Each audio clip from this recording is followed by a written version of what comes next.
Hey everybody, I'm Sarah, this is Creative Ramblings, and today I am going to show you how to make a beautiful Christmas wreath from this coffee filter wreath. Now this wreath right here was a dollar store project that I made for fall, and there is a link down below that shows you exactly how to make this wreath. Really inexpensive, really easy technique, so be sure to go check out that link and learn exactly how to make this wreath. Now what I did for fall is I had used some floral wire to attach some fall sprigs, some leaves, a little pumpkin to the bottom.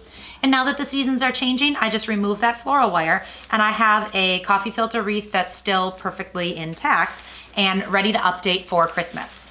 So to update this, I wanted to add something red and gold and really rich for the season. So I went to Walmart and I went through their holiday aisle and I found some really pretty stuff. And then of course, being the deal seeker that I am, I went over to their kind of harvest and fall items that were on clearance. And I found these red flowers that actually have a clip on the back. A lot of their ornaments this year have clips on the back too. And I found these gold leaves. And when mixed in with all the harvest stuff, they look like fall. But when pulled out together, the gold and the red are gonna work perfect for Christmas for my decor.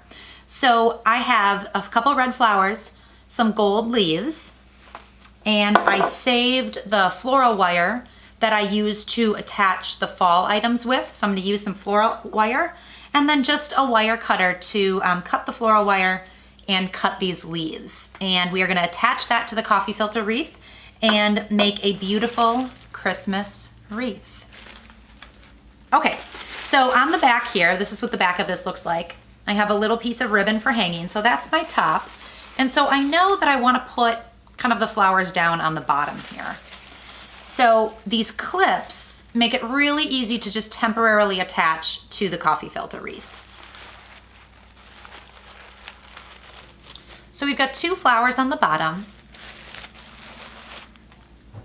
And now for these leaves, I want to separate them.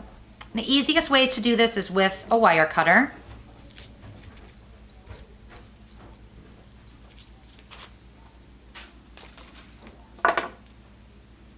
And I'm going to leave a little stem on the bottom because I can use that to help attach it here.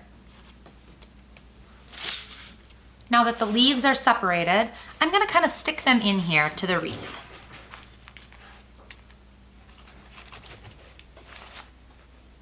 All right, so I've got this all ready to go.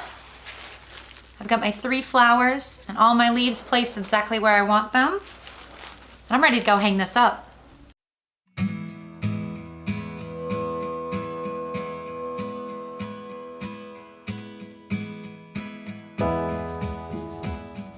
If you like this video, stay tuned for lots more Christmas and holiday crafts right here on Creative Ramblings. Be sure to give me a thumbs up and let me know what you think of this Christmas wreath down in the comments below. While you're there, subscribe so you don't miss another video. Thanks for watching, everybody. See you next time.